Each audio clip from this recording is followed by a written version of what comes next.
quitter mon mariage après avoir entendu ce que ma fiancée pense réellement de moi. J'ai 26, et mon ex-fiancé 24. Nous avons été ensemble pendant 3 ans. C'était ma première relation sérieuse et nous nous sommes bien débrouillés, même si nous avons parfois connu des hauts et des bas. Mais nous pouvions résoudre les problèmes en nous asseyant ensemble et en communiquant l'un avec l'autre. Nous devions nous marier la semaine dernière et tout se déroulait comme prévu. Dans mon pays, avant le jour du mariage, un événement spécial est organisé. Ça ressemble beaucoup à une cérémonie de mariage, les gens dansent ensemble au son de la musique, mangent et s'amusent. Cet événement a eu lieu dans la salle des mariages de notre village qui est petite. Il y a une pause au milieu de l'événement pour que les gens puissent aller aux toilettes ou s'occuper de leurs affaires en général. Mon ex-fiancé est allé aux toilettes avec ses amis et après ça tout est resté normal. Le lendemain matin je me suis réveillé avec plusieurs messages, y compris des messages vocaux et une vidéo, d'une amie proche et de ma petite cousine. Elle me disait de reconsidérer le mariage et de regarder la vidéo. Il était évident que la vidéo avait été prise dans les toilettes et je pouvais entendre des bruits de pas. Il y avait plusieurs voix que j'ai reconnues, comme celle de mon ex-fiancé et de ses amis. Il disait des choses comme « Et tu le récompenses en faisant l'amour quelquefois pour le reste de ta vie et tu as un sac à main à ton service. » Et ma fiancée a ri à ses amis en me traitant de paillasson. Je gagne beaucoup d'argent par rapport aux autres personnes de mon âge, principalement en raison de l'industrie dans laquelle je travaille.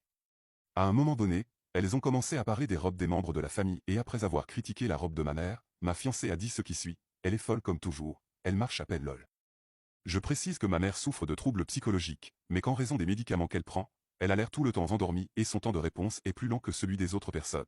Mais c'est la personne la plus gentille et la plus travailleuse que je connaisse. Mon père nous a quittés quand j'étais petit, elle a été à la fois une mère et un père pour moi et s'est démenée pour m'envoyer à l'université.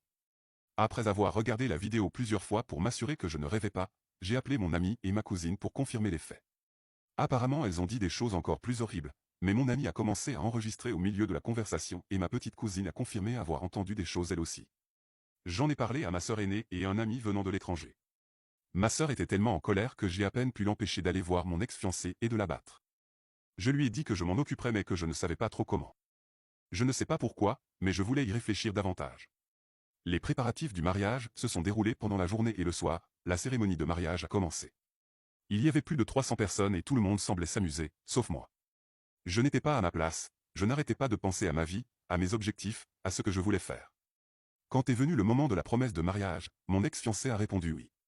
Quand on m'a posé la question, j'ai regardé les gens assis à leur bureau, buvant de l'alcool et regardant mon visage pendant je ne sais combien de temps. Le silence qui a suivi la question a été un véritable hurlement dans ma tête. C'est à ce moment-là que j'ai réalisé que je ne voulais pas le faire. Je me suis levé, j'ai pris le micro et j'ai répondu très clairement, non, je ne veux pas être avec cette personne, que ce soit dans le bon ou le mauvais sens, et j'ai fait un bref discours sur les raisons de cette décision en laissant entendre que je savais tout. Alors que l'assistance haletait et que les visages de mon ex-fiancé et de ses amis pâlissaient, j'ai directement appelé mon frère proche au micro, je suis allé à sa table et j'ai quitté le mariage avant même que les gens n'essaient de m'en empêcher. Comme il venait d'un autre pays, il a changé son vol pour le lendemain et m'a réservé des billets. Pendant tout ce temps, mon téléphone débordait d'appels et de messages. Le lendemain nous avons pris le vol et sommes allés dans son pays. Ça fait une semaine que je suis occupé à envoyer des messages à mes amis proches et à ma famille à propos de tout.